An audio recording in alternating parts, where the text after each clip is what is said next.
கொஞ்சம் கடாயில எண்ணெய் ஊற்றிக்கோங்க. ஒரு ஸ்பூன் அளவுக்கு எண்ணெய் ஊற்றிக்கோங்க. கடுகு போட்டுக்கலாங்க.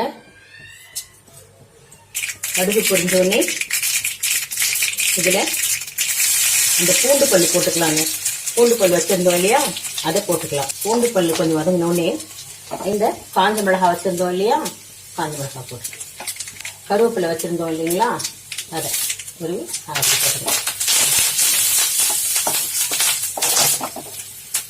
இந்த பெருங்காய பொடியும் போட்டுக்கலாங்க.